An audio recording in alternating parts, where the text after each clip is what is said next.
Hello ladies and gentlemen, this is Unit Lost, I'm Stylosa and welcome to our Battlefield 4 single player review. There will be no spoilers in this video guys, and the campaign was played on hard difficulty on PC. That's why it looks so friggin' good, oh baby! Okay, so where to begin? Let's talk about the graphics. The graphics are insane. This is quite simply one of the best looking games out there. Sure, it's pretty similar in art direction to Battlefield 3, but everything is just that little bit better. I was honestly blown away at the quality of the visuals, and I tell you what, it made me feel rather good to be a PC gamer. Rather good indeed. Let's talk about the optimization. That is how smooth the game actually runs. I'm running an i7, 16GB of RAM, and an ATI or AMD 7950. This is not a top of the range graphics card. Okay, fair enough, my CPU's fairly top of the range. 16GB of RAM, you know, that's pretty standard to be honest these days. Well, I mean, it's pretty cheap to get a hold of. But the 7950, that is not a high-end graphics card. I'd say, if anything, that's kind of the high-end in the mid-range. So this isn't like a top-of-the-range computer. This is not, you know, SLI Titans or 7990s or anything that mental. I was playing the game on high settings and I was going over 80 FPS fairly often, with 60 FPS easily being the average. Now I know this because when I play the game and when I capture game footage, I have my video FPS on the screen all the time. So, you know, I'm pretty confident those figures are accurate. This is a very, very, very well, or fantastically well optimized game. I mean, this is really good, guys. It's far more optimized than the multiplayer beta ever was. Now that was kind of sluggish for me, and at times it was pretty difficult to even achieve 40 or even 30 FPS. So they've made some quite big improvements, which, if I'm totally honest, I didn't think they actually would from the beta to the launch client of the game. So I am impressed. But this is kind of a blessing in disguise though. Sure, the visuals look world class, but the game's obsession with showing you scripted event after scripted event after scripted event after bloody scripted event just to show the graphics off gets rather old pretty fast. And this leads me on to my next point. I'm sure this won't really come as a shock, but the game is on rails.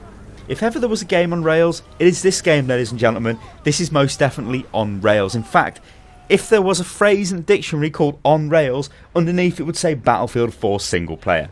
You can only go in one direction, and that's the direction the NPCs dictate. More often than not, I found myself far in advance of the NPC squad, only to have to wait around doing nothing for them to catch up. Hardly scintillating gameplay.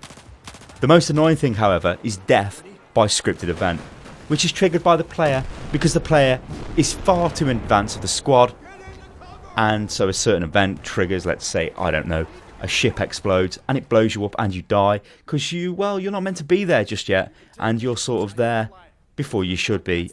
Oh dear. But actually running in front of the squad is quite an achievement in itself, because they block you at every possible turn. They're constantly in your face, they're constantly blocking you, and in fact when you try and talk to people, well, you don't actually talk to people, when they're talking to each other, a bit of dialogue's going on, you want to look at the person talking, the NPC pushes you out of the way because they want to talk to that NPC. It's like, hang on a minute, it's like a game of pinball. So let's talk about the NPCs and the story, and I use the term story lightly. Quite simply, they are forgettable.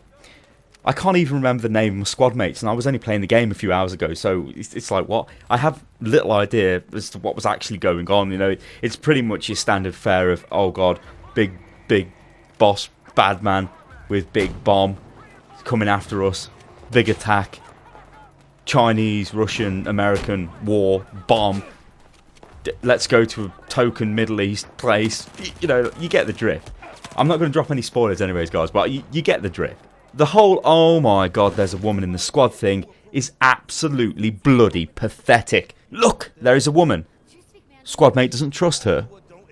Woman is a killing machine. Squad mate still doesn't trust her. Woman saves man's life. Squad mate starts to trust her. You can see where I'm going. And again, I'm not going to drop any spoilers. In fact, I'd like to avoid spoilers. But any sane human can see where the plot is going to actually end up, and there is literally females in the game just for the sake of saying this game has females in. Call of Duty does not.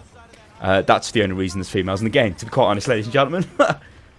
However, single player is not a complete lost cause, although it's I haven't exactly painted it in an amazing shining light of purity at the moment. DICE did decide to give you basic control over the invincible squad mates, so they do not die, ladies and gentlemen, and I don't believe they'd run out of ammo. They are just, well, I could say they're killing machines, but they cannot aim for shit. So basically, by pressing Q, now this is a spot key in multiplayer, so if you play Battlefield 3, you'll know if you press Q on the keyboard, I mean, hell, you could bind it to whatever, but the standard button is Q, so if you're spamming Q on the enemy, it will spot the enemy for your team, so your team see where they are. In single player, though, when you press Q, it activates a system called Engage. Now, your squad will engage, or it triggers the Engage ability, and your squad will engage whoever the hell you've pressed Q on. Which is okay, but the squad are invincible, and the squad take forever to kill anybody. So it's far more efficient to just ignore the squad and go around killing everyone yourself. Because the AI is not amazing, guys. It just walks up to you and you shoot the AI dead.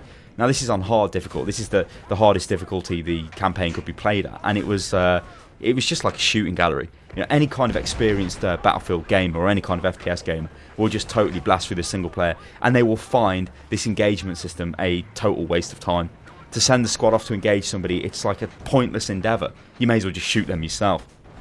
It would have been nice if they gave you some sort of extra commands to give to the squad, so you could put the squad into cover, or the squad actually died. That would be quite nice as well, but they don't. They just basically stand there and nobody cares. And if anything, the enemy NPCs, so the enemy AI, whatever the enemy, they do not actually attack the squad mates, they attack you.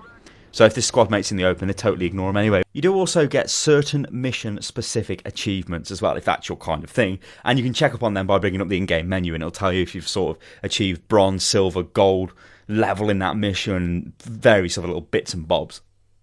You also have access to all the weapons you have collected over the campaign from special ammo crates, which are littered all around the levels. These magical boxes full of every weapon you could desire. Now, I know, ladies and gentlemen, I know Battlefield is not a realistic experience, but I found this mechanic rather crappy. The ability to swap weapons out during the level, almost at will, to counter whatever the enemy has, is quite literally overpowered, and the game was kind of easy enough as it was. But giving the player the ability to just simply get whatever weapon suits the situation, like, oh look, there's enemies in the distance, I best get my sniper rifle out. Oh, there's a box over there with every weapon I've collected. It's a bit crappy. I don't really like that at all. In fact, I would have preferred it if you had a set loadout as the weapon began. I think that would have been a better system. And if you wanted to pick up weapons, then just scavenge weapons off dead enemies, not run to these magical crates full of every weapon you can desire, which is pretty dodgy. There was also one for, it was called the gadget crate. This is basically for, explosives and stuff like that. The campaign is 7 missions long. I managed to complete 6. I cannot load the final level. Every time I try to load the final level, it just crashes on the loading screen, which is kind of worrying. The game crashed a total of 3 times for me during the campaign, and often this will be in the middle of levels, forcing me to restart the level over again, which would be kind of irritating. As for the actual length, I think a decent player could probably complete the entire thing within about 4 hours. I think I got up to about 4 hours and 20 minutes, so you're probably thinking, well, Sty, why are you calling yourself not a decent player? But I often pause the game to make notes and stuff, to make reviews like this. But I reckon you could easily go through it within 4 hours, provided you can actually play the final level. I have no idea what that is. If that is a known bug or something, maybe it was just an issue with my system, but more than likely, it's probably some sort of bug. It will most likely get fixed, so I wouldn't worry about it too much. But nevertheless, it's my job to report on that. So is it better than the BF3 campaign? Well, I'm not really sure. It looks better and it sounds better, but honestly, it's the same thing essentially, guys. It's a tacked on single player to what is primarily a multiplayer game. Simply put, Call of Duty has a better single player campaign. At least they know they're totally over the top and everything's ridiculous, and they basically play up on that fact. BF4 to me, it felt as if it wanted to be taken seriously, when in fact, well, it just came across as completely forgettable. You know, at least with Call of Duty you feel like you're in some stupid Hollywood over-the-top action film. With this, it just felt like I was going through the motions. I was getting pretty bored at times, and it's just like, why? Why even bother with single player when Battlefield is multiplayer? Everybody knows Battlefield for its massive multiplayer. And it's just weird. It's just weird, guys. I don't know why. Well, I do know why, because I've just gave you the reason why. Because they want to compete with Call of Duty. Maybe there are people out there who actually just play the single player of Battlefield, which I think would be pretty rare because, yeah, it's a multiplayer game. You see where the problem is? It's just weird, guys. So, if you want some advice from me, do not buy Battlefield 4 for its single player. But then we all know that, right? Multiplayer is where it's at. And I'd stay tuned to Unit Lost for more Battlefield 4 coverage.